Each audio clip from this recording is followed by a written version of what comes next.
I'm Claire Mary and we're in the studios in Walsingham, and I have a particularly special guest with us today in the home of the Annunciation, Stephanie Block, who is the goddaughter of Alice von Hildebrand, who has an incredible story to tell us and a legacy particularly around the importance of womanhood and femininity in the church and why it so matters for us today.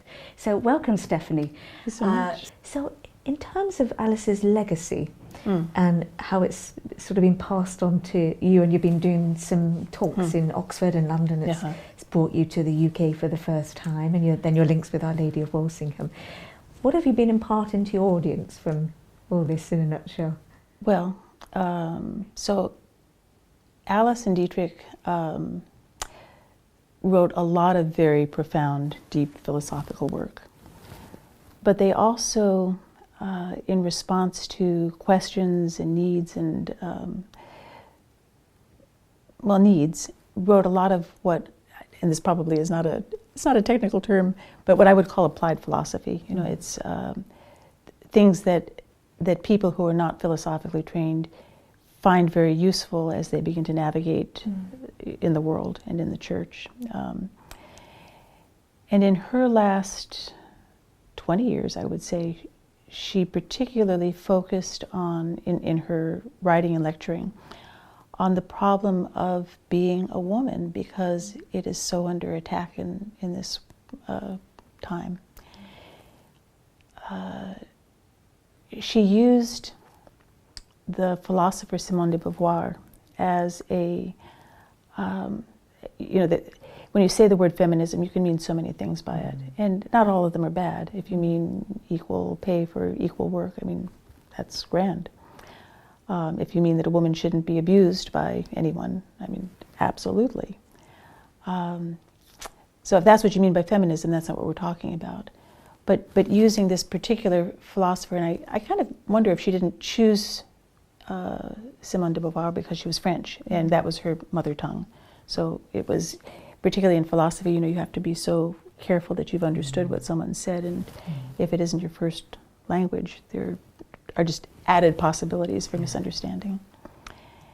And the other value of using her is she was a consort at one point of Jean-Paul Sartre, and so she embodied this existential feminism, what she herself called existential feminism. And her ideas have had such influence on how we, as women, experience the world today. So now she's kind of she expresses herself in exaggerated forms. She felt that children were parasites, that women should have total control over their reproductive life, of their sexual life, and therefore reproductive life, you know, that they should have access to birth control and abortion. And she didn't believe in marriage. She had horrible things to say about the marriage and about the church.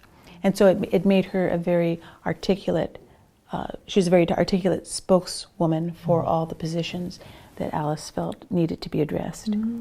And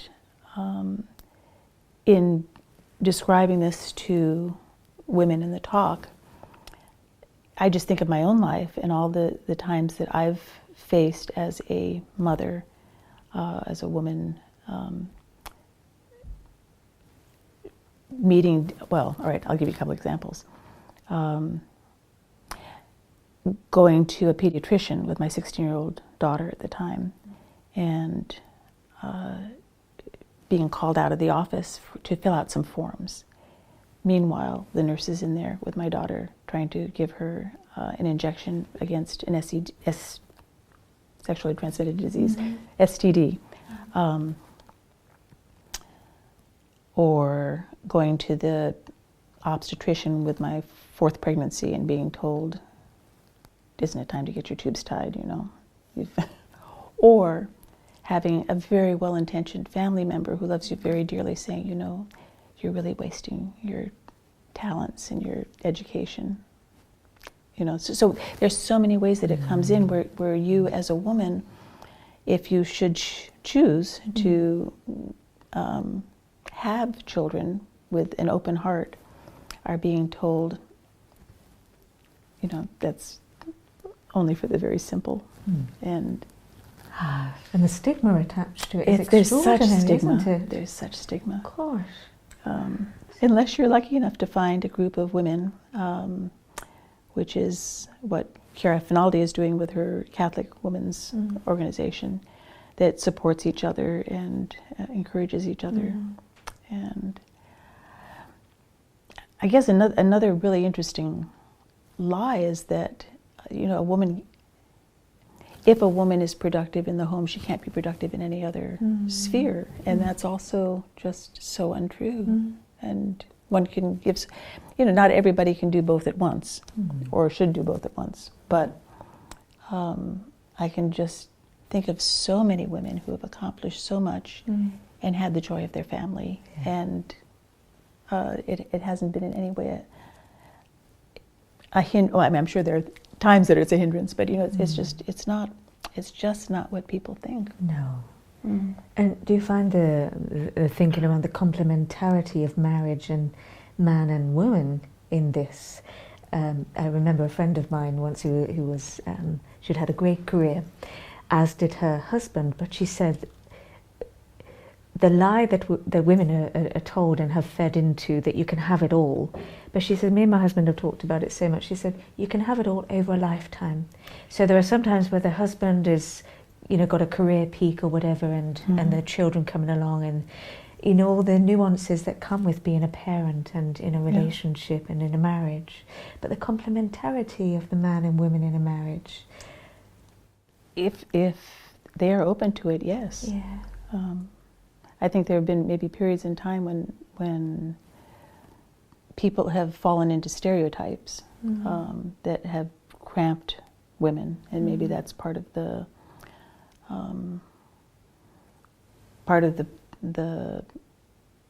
reason that we got ourselves into this predicament in the first place. That if women are told you can't work outside the home, and then suddenly all the men go to war and they do work outside the home, and well, now you have to go back to. I mean, sociologically, I don't know. It's just that it isn't. The truth and the reality are not what it's been presented to, and that we have operated so much out of stereotypes rather than any reality. But you are absolutely right. I think in today's modern world, there's just there's no reason that couples can't work out something that is life producing and enhancing for all parties. Now, Alice was said to have a great influence on St. John Paul. Could you talk to us a little bit more about that, in terms of St. John Paul was seen as a Holy Father who kind of got women in a way and was trying to support women in the church and their roles in the world? I'm going to guess that actually it was probably more Dietrich that was the influence on John Paul II. And he did, in writing, credit Dietrich with being an influence on him. I suspect Dietrich wrote so much, and Alice did too later on, about the relationship between men and women and real love, both in very abstract, well, not abstract philosophical ways, but in very concrete ways, to discuss how we interact with each other.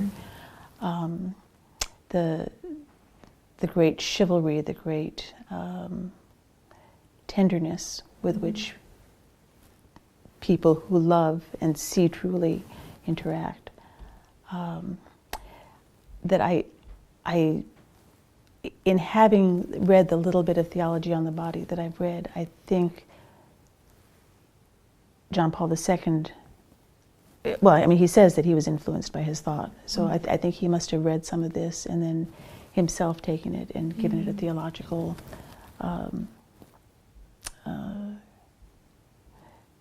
expressed it in theological terms.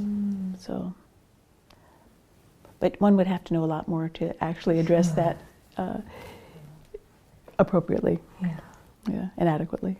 So, in terms of what Alice has to impart to women today, and all the struggles that are going on with with womanhood, with the dignity of personhood, what it means to be a reverent person. All of these beautiful things about being a virtuous person, growing in virtue, what that means in relationship to your family life, your community, society at large. What does Alice have to teach us about these things as women? What can we grow in ourselves? And she's written a lot of books. yeah. And I suppose different books have really spoken to different people. She wrote a book called The Privilege of Being a Woman. But two that resonated even more with me, she wrote By Love Refined, which is a series of letters that are between, I mean, it's a literary conceit where she's speaking in the voice of an older married woman to a bride. And these may have been letters that she received by different people over a period of time, but she puts it all in one voice, Julia. And so you're following this character through the beginning of her marriage, through the first year. And she starts out very idealistic. The young bride starts out very idealistic and full of delight. And of course, Lily, the older woman, is shares that delight with her. But then things start to creep in, you know, the boredom of just mundane activities. I have to do the dishes, I have to make the dinner, and it's just so tedious. I thought it was all going to be champagne and dancing, and so discussing how do you begin to transform those little gestures of life into something that's a gift for the other person, and that enriches them and enriches the relationship. And then little arguments start to creep in, and I was late and it wasn't my fault, it was the traffic, and he yelled at me, and what if you hadn't yelled back, what if you had just said, I'm sorry, and diffused the whole thing? I mean, was it that important? But then there are things that are that important, that love isn't blind, that we can't ignore real flaws that need correcting. So, I mean, it's just going through. Have you ever read the Litany of Humility? I mean, you know, each line that you read, you feel smaller and smaller. You know? It's hard. So I had kind of that feeling reading By Love Refined. You know, you read each letter and it's like, oh, you know, I do these things. You know, I make these mistakes. She wrote another book after several years after she was widowed, and she was dealing with. They had the most beautiful marriage. So he was a good deal older than she was, so his death could be foreseen, but it was devastating. And she really wrestled with the mourning. And she wrote a book called By Grief Refined, where she is, again, in speaking to a fictitious woman in mourning, or maybe actually it was someone she knew, but she's calling on her own experiences, where she's looking at how do I transform this overwhelming emotion into redemptive suffering, and what does that mean in my life as a Christian woman, and probably I think that may be one of her most important books, because none of us is going to escape having to come face to face with the problem of suffering. And so I wonder if she grew closer to our Blessed Mother at that time, who knew that so well, yes, and the redemptive suffering of it all. Yeah. Because it seems to me there's so many parallels with her work, the little that I do know about her work. But the things that strike me about her talking about womanhood and dignity of personhood is the beauty, purity, and humility. And yet all those things are what I would associate with the Blessed Mother. Yes. Yeah. The reason that she met Dietrich was because she was going to college and she came across his little volume called Defense of Purity. And she was so thrilled with it that she ran to one of her professors and said, I mean, look what I found in the library. And he said, well, you know, Dietrich gives lectures from his home. You can go hear him. And so she and her girlfriend went, and that was it. I mean, she finished up her BA and then went to Fordham where he was teaching and took every course that she could from him. Oh, Yeah. we're a love story here. Yeah. Yeah. But it was that defense of purity that... Defense of purity. And again, very readable, just a little volume, but very beautiful. And did that influence her in the way that she was looking at femininity? You know, she had such an excellent education and family life that I think she... Okay, this is from the outside. I don't know that she would agree with this, but I mean, she just radiated all this. So that when she came across a kindred soul who was able to articulate the things that she just knew from her being in her environment, that I think it just was, you know, she'd found someone she could talk to who understood. Yeah. There's a lovely image of her that always comes to my mind, and she's meeting St. John Paul II, and she's wearing her lovely veil. But it's the joy on her face that is so radiating that I just I associate such joy with her and her work and her life. She was amazing. Of a true authenticity of seeking truth and what that means to be a philosopher, of how important truth is, and as you said in your conversion story about truth, that question that she was asking you in that first lecture about truth. What is truth? And the response, you know, is almost like Pontius Pilate, isn't it? What is truth? Yeah. And it's an incredible aspect of the journey to take as we continue to seek what is truth and who is truth himself. Who is our Blessed Mother in her true authenticity as a woman and her womanhood? What's she trying to teach us about who is truth? Her son. And being there to bring the truth to the rest of us. Yeah. Profound, really, isn't it? Well, and that was a point that she would make, is that women have this influential power. And she would take it back to the Blessed Mother, of bringing that into the world. Just exactly what you're saying. That's so beautiful, isn't it? But we all are given that to some, you know, small degree, that in bringing life into the world and bringing another image and likeness of God into the world, and then by influencing it to whatever capacity we can in educating them into the truth, we play that part too. It's our little fiat to her big fiat. Absolutely.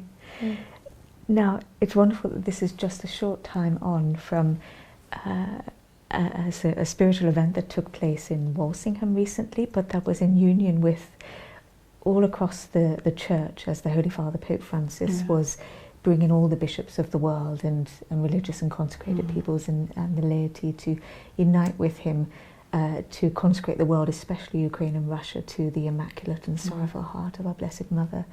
And it was on the Feast of the Annunciation, of which this is one of Our Lady's homes of the Annunciation, her very first joy.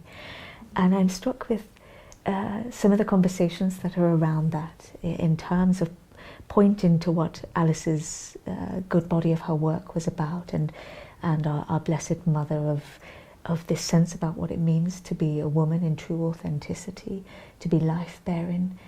And yet so much of that is under attack in our modern world, with the modernism, the secularism, the relativism, the feminism in its distorted version of what feminism is.